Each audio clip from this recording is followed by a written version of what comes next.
Electricast. When you need to build up your team to handle the growing chaos at work, use Indeed Sponsored Jobs. It gives your job post the boost it needs to be seen and helps reach people with the right skills, certifications, and more. Spend less time searching and more time actually interviewing candidates who check all your boxes. Listeners of this show will get a $75 sponsored job credit at Indeed.com/podcast. That's Indeed.com/podcast. Terms and conditions apply. Need a hiring hero? This is a job for Indeed Sponsored Jobs. We gather here tonight to bring women back to their rightful place. The Testaments, a new Hulu original series from the executive producers of The Handmaid's Tale. It's easier to accept a story than believe that the people around you are monsters. The battle isn't over. There comes a time when you have to take action, when you have to choose your own destiny. Never quite as it seems. Watch the new Hulu original series, The Testaments, streaming on Hulu and Hulu on Disney Plus for bundle subscribers. Terms apply. Welcome to Her Extraordinary Life by Design, where we celebrate women who are shaping their lives one extraordinary day at a time. I'm your host, Leslie Gaudet, self-care coach for women who are ready to make self-care a priority to support them in life and business. Every week, I'll be speaking with inspiring women from various walks of life who will share their personal journeys and will discover how they have fearlessly carved their own paths as business owners, passionately pursuing their dreams and creating a meaningful impact on their communities. So let's get started. Hello, and welcome to Extraordinary Life by Design podcast. I'm your host, Leslie Gaudet, and today I have the pleasure of speaking with Kim Costa.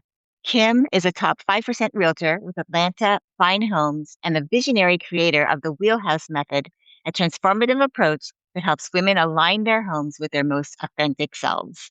Serving the luxury markets of Milton, Roswell, and Alpharetta, Georgia, Kim brings a unique blend of financial acumen from her background as a small business controller, construction and design experience, and deep understanding of how our physical spaces shape our well-being. Her journey to designing her extraordinary life began when she built Clarity Farm from scratch, a beautiful property that ultimately left her feeling isolated and disconnected. This experience planted the seeds for what would become her life's work.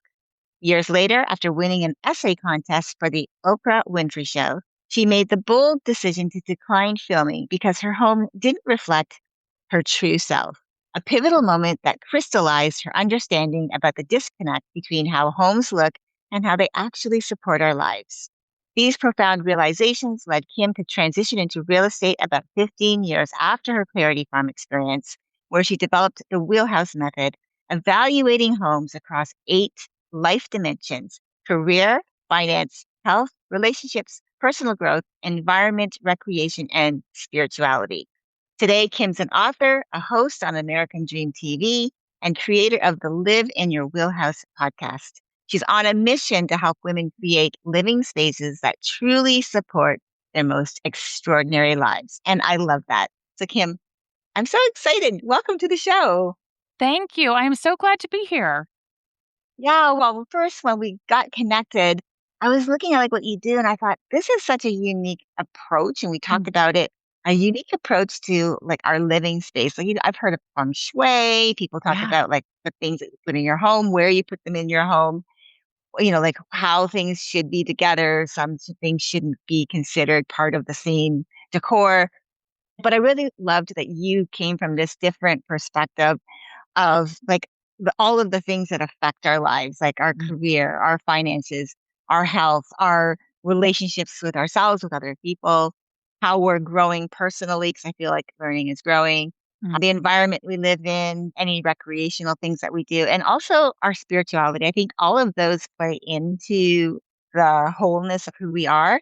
But taking it a step further, I really love the idea of the home. So again, I said there's something I really love about your story that I really want to start with, because before you became the top 5% realtor that you are and the creator of the Wheelhouse Method, you also lived through 2 experiences that I think really changed everything for you.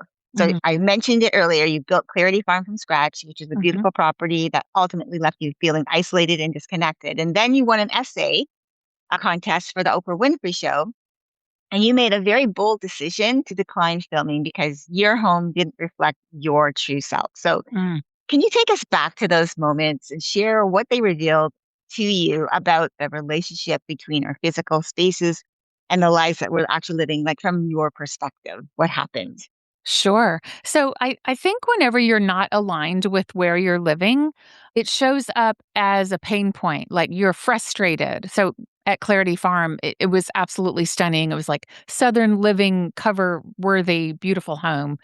But it was so remote that I was frustrated that I had to drive an hour and a half to work and 35 minutes to get the kids to school and 25 minutes to the grocery store. So everything was a chore. And then inviting friends over, it was isolating as well because you really had to plan ahead like, okay, someone coming from across the city, it was going to be 2 hours. So it showed up as pain points, but they were whispers. Like, I know I'm an extrovert, but I'll try the farm life. It's what people do here, and we'll build a beautiful home and that will sustain us. Well, that pain point turned into, gosh, I'm so bored because I don't even see one other person. And oh yeah, someone has to maintain the resort. And that's me. And so Mhm. it became a lot of maintenance for me as well. So by the time I broke my back and I was at home in a walker and people were picking up my kids and getting them to school, which was no small feat, and sending us dinners, I started writing again, which I actually finally had time to do because I wasn't stuck in my car. And then, but I was in pain. I was barely presentable. I had a back brace and wasn't taking care of myself because it just hurt to stand up. Nor could I take care of the house. So, did I want millions of viewers to come witness this misalignment and the fact that I had broken my back there and I really wasn't a horseback rider. I'm really a golfer and like all the things. So, I mean, it honestly was just the final moment of I had whispers and whispers of the pain points, but then I literally broke my back and almost never walked again. And that was a huge pain point and a huge wake up call to I am living out of alignment and I almost never walked again because of it. Wow. So, wow, you broke your back. Like Mm. that, I mean, especially like you said, you're in the middle of not necessarily middle of nowhere, but you said like there was like traveling to get to anything, to get Yes. anywhere at all. Yes. And then having nobody really around like that. Some people that's a dream, like, oh, I don't have Yes. neighbors, you know. Yeah. But in an instance like this where you actually, being isolated, almost isolated like that can be very hard, especially in the condition of finding yourself, incapacitated in this way. And Right. breaking your back, obviously, I'm sure took a very long time to heal. Mm. Um, but also like going to that Oprah Winfrey moment where you actually got you were like you had this opportunity, Mm. but you made the choice, like, you know what, this doesn't reflect. I know that you were saying that, maybe it could be like how you looked at the time, how you were feeling Mhm. at the time, what happened. Mhm. But was it more that you understood at a deeper level that I did. your home life was telling you something about your life? Absolutely. And here was the real telling moment. This is interesting. This still is fascinating to me today. I didn't actually recognize yet how uncomfortable and misaligned I was. I knew I had broken my back. I knew I was in pain. I knew I was lonely. I knew I couldn't take care of the farm anymore and that my life was changing because I probably wasn't going to continue riding horses. And there's a surprise piece there too in the book, another reason, health reason why we wouldn't be riding horses anymore. But the producer of the Oprah show called me and said, "Oh, hey, so you won the essay contest." And I was like, "Oh gosh, that's so great." And she said, "Okay, so gather, the friends that you wrote about and you're going to come up to Chicago and you're going to watch the movie, The Divine Secrets of the Yaya Sisterhood, if you remember that." And so I was like, "Oh, okay, great. Well, okay, well, that's super. I'll gather up my people and we'll come on up." Well, then I was like, "Well, I better read the book because I hadn't read the book yet." And here I won this essay contest about friendship. And so I was thinking, what if they ask me questions? I should read the book. So I start reading the book and I get about halfway through and they call me back and they say, "Okay, we want to come film at your house." And I had just gotten to the point where there's a scene in the book where one of the main characters is in her home and she is horribly unhappy in this gorgeous home. And I was like, oh my gosh, what did I write in that disappearing essay? And I was like, there's no way I can open up my home because I'm not real happy here, even though it looks like I should be happy here. I was like, I cannot expose myself and my family to millions of viewers because here, like, am I aligning with the protagonist of this book? Because I'm not happy in my home, even though it's beautiful. And so I was like, yeah, I can't do this. I can't expose my family and like tell everyone that I'm really not that happy here. So that's kind of the behind stories. Like I said, oh my gosh, no, no, no, we cannot film here. And so they chose another group of people, lovely group of ladies to be like the people interviewed. And I didn't tell my friends for, gosh, like 20 years that we were Oh, actually wow. supposed to be the people interviewed. So Oh, they still love wow. me, thank God. Yeah, wow, though. But what a telling moment, right? Yeah. You're actually reading the book and you come to something that is like, oh my gosh, it's like is mirroring my life. Like, Yes. this person literally lives in a beautiful home that she should be excited to show off to have people. And then Yes. you're like thinking, don't feel that. Yes. There's a disconnect here, which brings me to your method because you created the Yes. wheelhouse method as a way Yes. of evaluating homes across the eight dimensions. As I Mhm. mentioned, career, finance, health, relationships, personal growth, environment, recreation, and spirituality. And I believe for me, that is a very powerful and very complete framework to Mm. work from because it treats your home not just as that physical structure that a lot of people look at it as like, oh, the beauty of it. Like, I always feel like the flow part of for me is like when I walk into a space that it feels like inviting. But Yes. you also treat it as a reflection of the whole person that's living Yes. inside it. So, what can you walk us through the wheelhouse method and share how evaluating a home through these eight dimensions can Mhm. change the way someone sees their space and their life? Sure.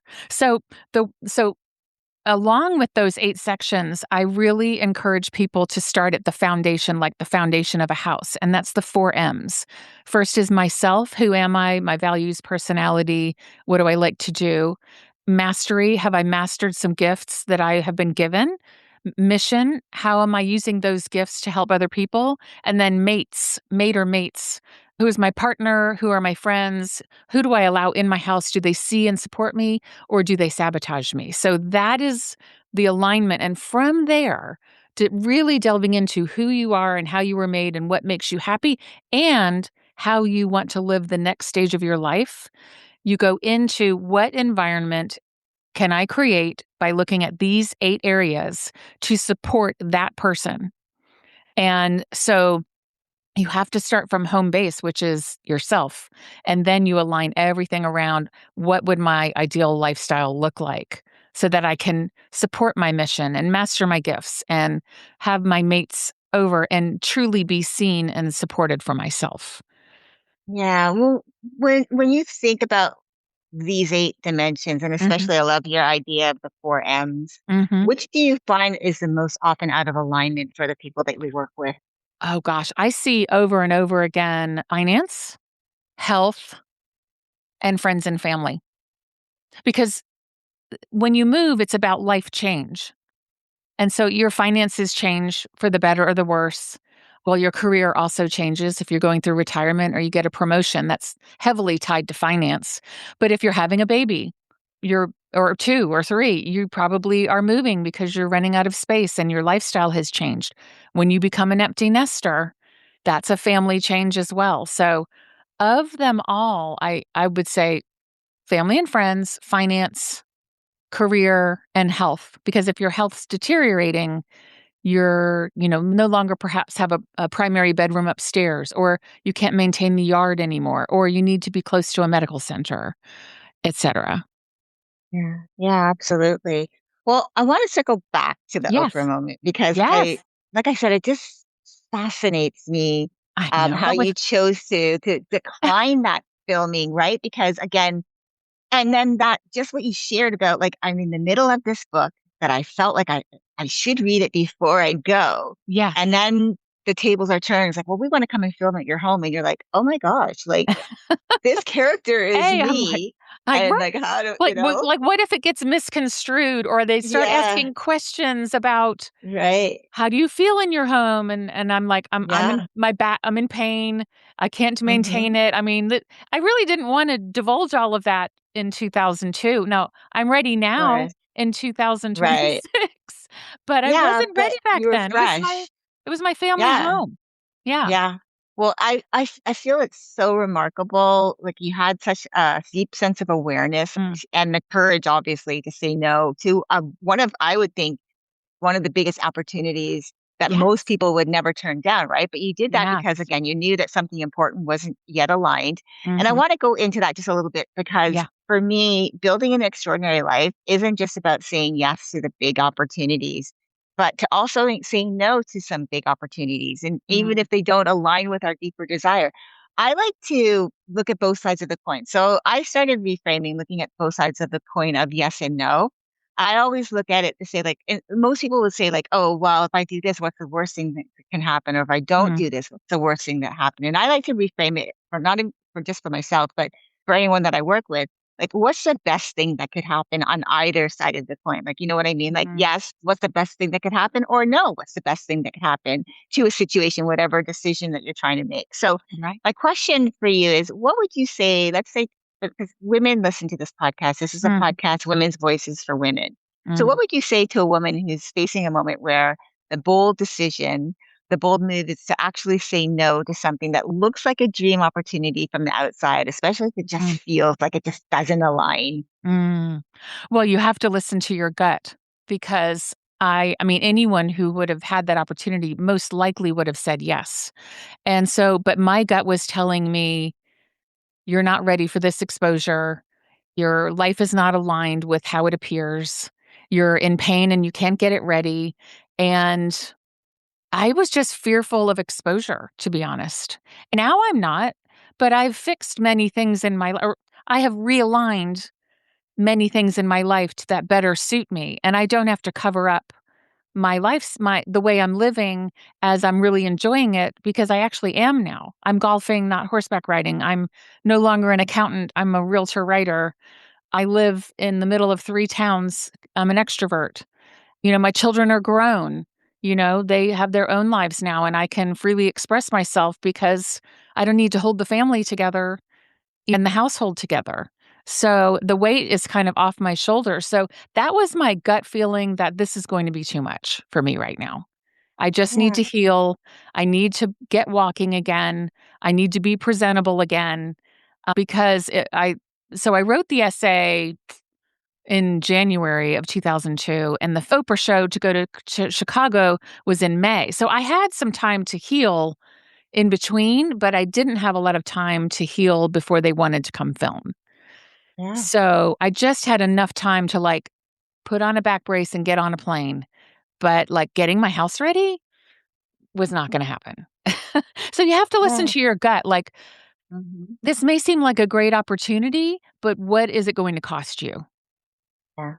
I think a lot of people, though, too, like there's that whole fear of like, well, if I don't do this, am I going to regret this? Right. Right. But and even though that didn't happen for you, what I really liked about your response too was that you said something that maybe other people may not have picked up on, but I thought was such a great moment that you said, well, they chose another group of great people to Mhm. interview. Yeah.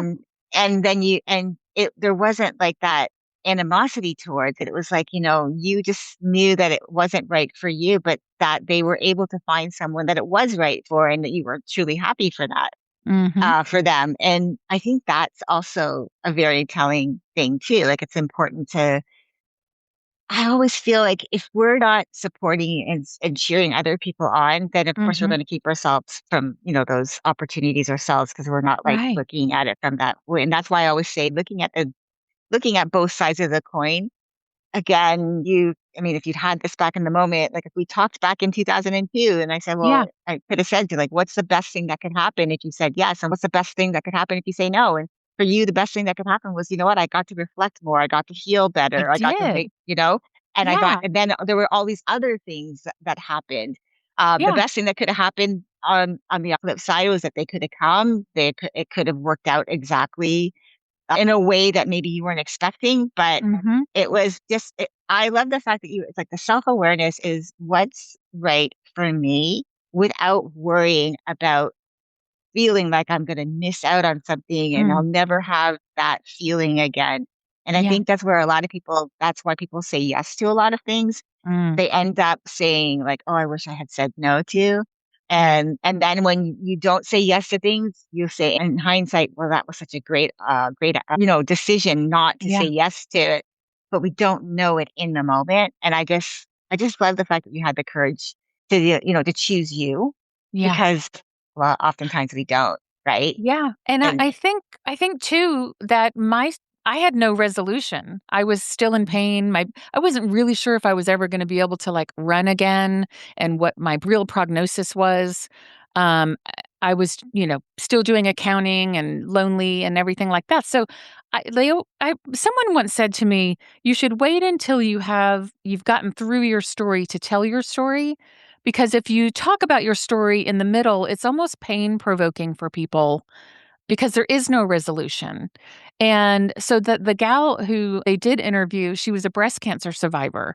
She had made it through. She was cancer free. There was a resolution to her story.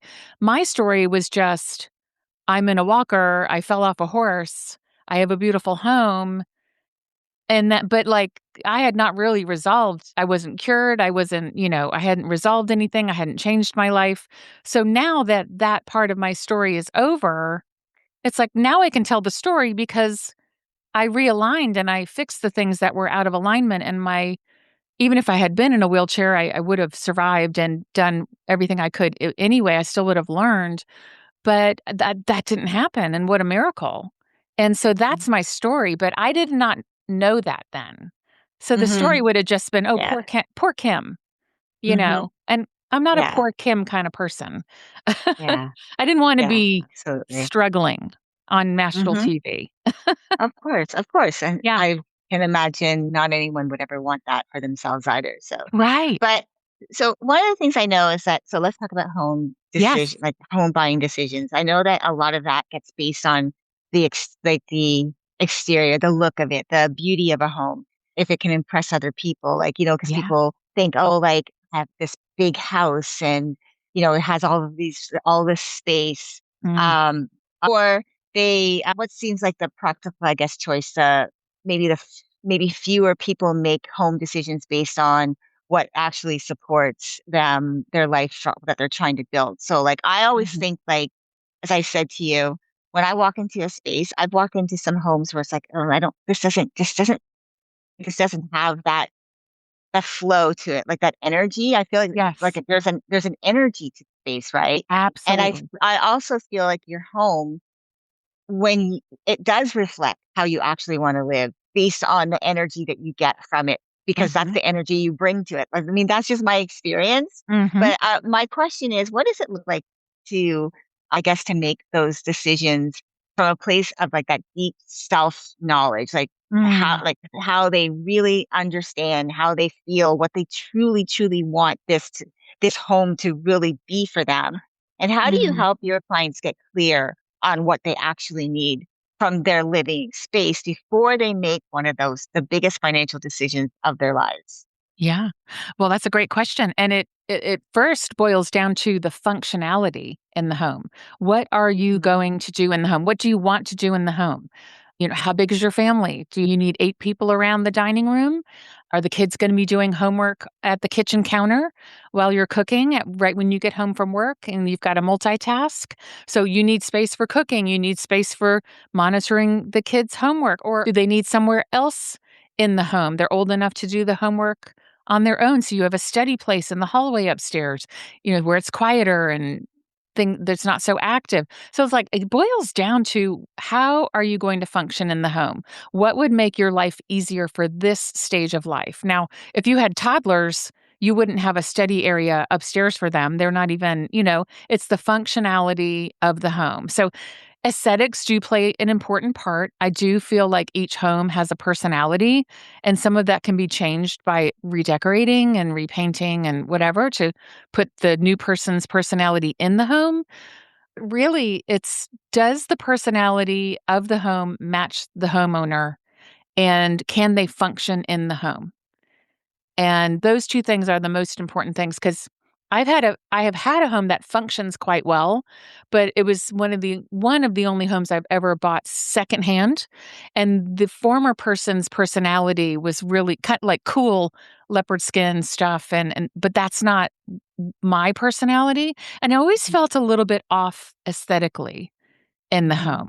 And I never I never quite got the chance to remodel that home, but had I would have been like, softer colors and, like I want people to relax. I love having people over, but I'm not like super like a loud party person. I kind of like to observe and talk to somebody deeply in the corner. So that's just Mhm. like I want little spaces in my home that I can do that.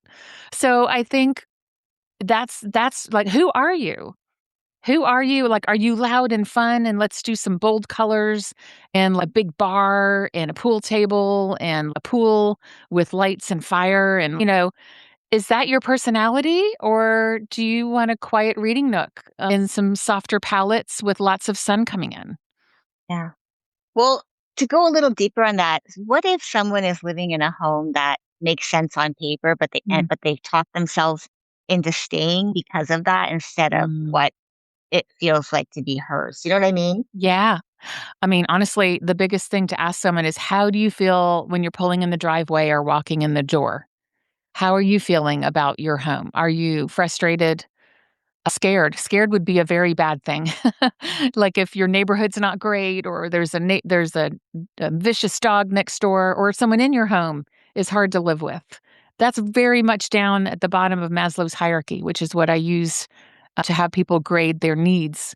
Are you safe, scared? Can you sleep at night? Up to, do you have a nook to learn something, which is a cognitive need. So it's how serious the need that's not being met. That's something to think about in each of the areas. To what degree is your discomfort? And if it's just some aesthetics or one area that's, not huge, like romance, like you feel as though you and your partner need separate bathrooms. But, so that's not a huge need in most cases. So it might be a wish that you have, but something more serious would be we have zero office space and both of us work from home and we're just about at wit's end with each other. That's a more serious need. And so I think people have to look at the degree of discomfort that they're having. Mm-hmm. Yeah. And also, I think too, I think again, it just comes down to sometimes people feel like, 'cause I actually have a friend who has a really beautiful home and she's talking about how she really would like to downsize. Mm, And her partner is not necessarily wanting to do that. mm, And she says, "The home is beautiful. We have a great, visual, like the view from our home is incredible. mm, And, and the way it's set up, it's beautiful. But there's something that was missing. And I always felt like that something that she was trying to explain was that coziness. Like for mm. me, you can still feel cozy in a huge home, just Right, depending on the layout of it. And right. then you can feel completely lost in a home that's really big, depending on the layout of it. And so Absolutely. I think that's really important too. So it comes down to that decision, like how do you feel? Like I love how you said that. How do you feel? Like how do you want to feel inside your home? And I think the other part that I wanted to bring is because you have like this financial background, Mm, which I think is very important to help you with your clients as they go out to look for a home. And I think it's not just about like you talk about like the 8 dimensions and the 4 M's and that, but I think there's that one piece. I think a lot of the time people look at it's almost like an either or. It's a lifestyle choice or it's a financial decision. mhm, So how do you help your clients? And I'm not sure if your clients are mostly women or if you work with, men and women, but how mhm. do you help them to integrate the financial piece around it and the personal dimensions of a home decision? Mm. And why do you believe both of these should be in alignment for someone to truly feel at home in their choice? Yeah. Well, I do work with both men and women. I work with divorcees, and I may work with just a hair more women, single women, whether they be divorced or, starting off their career, just a smidge. But I do also work with a lot of men and couples, partners. But the financial piece is huge. I mean, first of all, I do work with a lot of wealth manager clients because they know that I understand the contracts and they know that I understand how to do a comparative market analysis to make sure their clients aren't overpaying and how to price for a sale, how to price the home right so that they don't lose money. And so, I do enjoy that piece, but it's so important to also talk about the budget. Like, what are your, have you here the taxes are this in this area, here's the HOA, the pool's gonna cost this much to maintain, and all the things that the energy in the house, like, does it have, windows? What are the costs of maintaining the home? And so sometimes people move in, and the biggest regret is, "We didn't realize how much it was going to cost to maintain this home."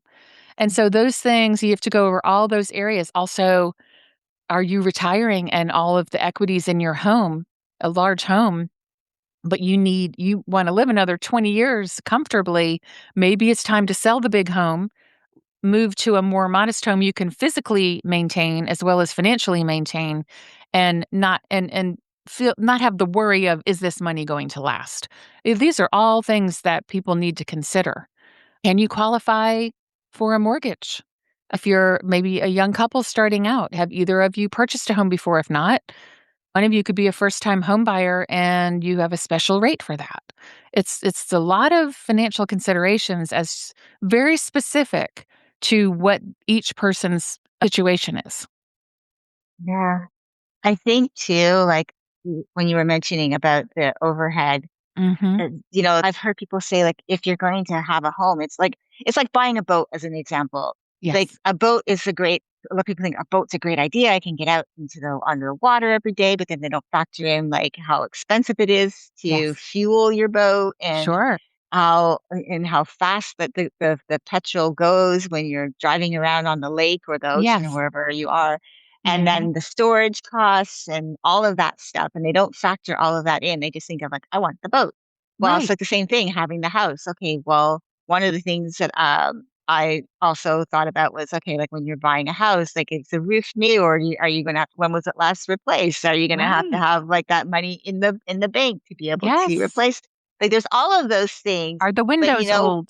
exactly. How old Are are they the HVACs? All of that. yeah, Yeah. where are you living? Like the environment that you're living, especially if you live in the four seasons climate where when it gets cold, or do the windows keep out the cold air, or is Mhm. like are you going to be just like your heating costs going to go through the roof, and Right. vice versa? Are your air conditioning costs going to go through the roof? So yeah, there's like a whole bunch of things to think about, and I'm fascinated, Mm. especially when it comes to when people make the decisions, lifestyle choices, and they're usually all based on when they make choices, it's usually all on the lifestyle, the like all of the aesthetics pieces, and they're not looking at Mm. like all of the important other underlying, not so sexy pieces, Right. but that's are still equally important. So I just wanted to ask you about that.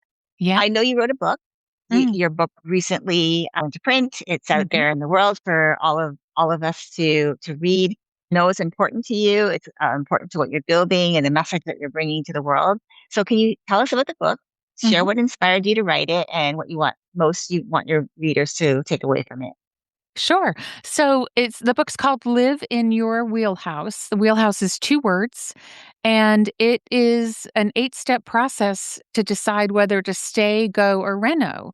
And so that's for your house, really, but also for your life. Like, what life change are you going through right now? And how does your home need to change in some way? And I wrote it because I went through a lot of life change. And I found it took me 15 years to start the change and then another 10 years now to initiate the framework with myself and then to use it with all of my clients for the past 8 years. And so it's been tweaked and tweaked to because I can only help, 15 or so families or people here in Atlanta, 15 or 20 folks. And the frameworks I feel are very helpful and could not only help other buyers and sellers clarify what's going to be best for them, but also help realtors like me understand exactly what's going to be the best fit for their clients without wasting time looking at the wrong homes and maybe not uncovering something really important that would help their client. So it's really just to help people live, up-level their lives and live authentically. And there's all kinds of stories in the book, research that backs up why living authentically makes you happy. And there's a lot of, success stories in the book. There's some memoir stories of my own regarding Clarity Farm and how that brought me to realizing I was living inauthentically. There's some fun stories there. And yeah, so I'm told it's well written and people are enjoying it. And most of all, I think it's helping people. I'm having people come up to me and saying, gosh, I had a fella come up to me before a speech the other day and he said, okay, my wife is home. She's going through menopause and she's not in a good place and she's at home 80% of the time. I feel like your book's going to help her. And so I really love hearing, I don't love hearing that story because I want her to be happy, but I hope it helps her discover something that's missing in her life. And that's there's some void because it sounds like she's going through life change. What could Since she's home 80% of the time, what in her environment could help her be a little happier? Is it more sunlight? Is it a better view? Is it, just rearranging her office or taking a walk at lunch or getting a dog? I mean, anything. So I love hearing people's stories and I love to think of potential ways they could be happier. Yeah, I love what you shared. So, like, first of all, the husband actually coming up and saying, "I think this would be really helpful for my wife." Yes, That's beautiful because that I means know. that he's paying attention and that Yeah. she matters, and he really wants Yes. her to be happy. So So I think she that's such a she has chosen beautiful her mate well, story. right? Yeah, I mean, I have yeah. chills. I have chills right now. Thankful for him. Yeah, Mhm. definitely. And then the other part too, where you were talking about not just for your readers, but for I mean, obviously the general public as being your readers, but also for realtors who could be reading your book. I feel like that's so important. It's like when you're out showing a person their home, this is personal. And Mhm. so having that just having the framework and the idea and the understanding, like this is personal Yeah. for the person that you're showing this home to. They're going Mhm. to be living a large part of their life in this home, hopefully, and Yeah. that it's the right home for them. And they might be raising a family in this home. Yes. So I think that is I just think it's so wonderful that you even thought about like from that perspective to Yeah. even help realtors to have like, okay, this is a better way to look at it. Like, how can I serve my clients in this way? Because Yes. that's gonna help them to get better, obviously, at showing properties, but Mhm. also even for themselves, like, "What do I want?" Like, "What do I Mhm. want?" Because maybe they've never thought about it because they're only worried about what everyone else needs and not themselves, so, Absolutely. yeah, And I love it that. helps them be less transactional, although the transaction is Mm, important, and more yeah, client focused as to how can I help my client? In the end, it's you think the transaction's the focus, but it's really the happiness of the client and solving problems for them.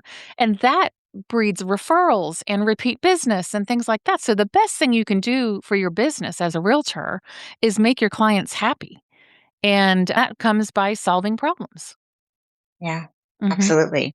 Well, the final question, as you know, we've talked about this previously, that this series is called Building an Extraordinary Life. And everything about your work to me says that the spaces that we inhabit either support or they undermine the life that we're trying to build, to Mm. create. So, for the women who are listening today, what would you want them to walk away believing about the relationship between her space and her extraordinary life? What's a step that she Mm. can take? 'Cause I know you have the framework, you have the four Mhm. M's, which I love. But what do you think is something that she can do right now to begin aligning her environment with the life she actually wants to live? Sure. I do have a simple 10-minute, it's called a lifestyle lift on my website, lifestylefoundations.com. And basically you walk into a room and pick one of the 8 areas that you think like family and friends might be where your your kitchen exemplifies that. And does it support the highest level of functioning for your family and friends in your home? And so the lifestyle lift is there, and you just write notes about, well, my island's not quite big enough, or I love how the kitchen sink has a window over it so I can look out into my garden. So just you evaluate one room at a time, just small. And then you might say, oh gosh, there's some clutter on my desk. If I just clear up the clutter and I don't have to look at school papers that were graded, and returned a month ago, I just need to get rid of those, or just, that would make my space I'd feel less anxiety in the space. And then they're just a little bit happier in that space. So just 10 minutes, clean out a drawer, decide I don't like this wall color, or it's perfect. I just need a couple more plants, whatever it is. Yeah. I Mhm. love that. Well, I have to say today, the conversation didn't disappoint. I have loved how we talked about so many different things. It went in different places that I wasn't expecting, but I truly feel like it went in where it needed to go in the best possible way. I believe that what you built with the wheelhouse method is not just a real estate framework, but it is a life framework. It's a mirror, a way for women, for people to finally see the gap between the life that they are living and the life that they actually are meant for, and then to do something about it, right? Because then you have all of these other little frameworks you introduce them to. The Mm. idea that our homes are either supporting our extraordinary lives or they're working against us, that's going to change, I believe, the way, the women who listen to the podcast, how they walk through their front door, because, it started making me wonder too, like what you were saying, the lifestyle lift, like how does this not just affect me, but the people in my life? How does Mm. this space really make them feel? Like, how do I Mm. want them to feel? I think that is so important. So I just want to say thank you so much for that. I love the fact that you wrote this book. I love the fact that you're doing the work that you're doing. And it all started all those years ago when you realized, you know what? I don't feel it here in this gorgeous home of mine. I just don't feel it. So I just love the fact that it started there and you had the courage to get, not that you fell down, but to get back up and say, you know Mm. what? This isn't what I want. You said no to an opportunity, but it wasn't the end of your life. Mm. It led to everything that you're doing today. And I think that's a lesson all of us need to hear. So thank you so very much for being here. Thank you. And to our listeners, if you'd like to connect with Kim directly, learn more about the Wheelhouse Method, her book, and her podcast, Live in Your Wheelhouse, you can find her contact information in the show notes. Remember, your home's not just where you live, it's a reflection of what you believe you deserve. And if the space around you doesn't feel like yours, if it doesn't hold your dreams, support your health, or reflect who you are actually becoming, that's not something to tolerate. That's something to change. Because where you live should feel like the truest expression of who you are, not a compromise you settled for. Until next time, keep dreaming, keep believing, and keep designing your extraordinary life one day at a time. Thank you for joining me on Her Extraordinary Life by Design. I hope you've been inspired and empowered by the incredible stories shared on this show. If you enjoyed this episode and the conversations we've had, I would greatly appreciate if you could take a moment to leave a review. Your feedback and support mean the world to me, and it will help others discover the podcast and join our empowering community. Remember to hit the subscribe button so you never miss an episode. Together, we can continue to learn from these amazing women, uncover their extraordinary journeys, and be motivated to create our own lives by design. Thank you again for tuning in. Until next time, stay empowered and keep shaping your extraordinary life one day at a time.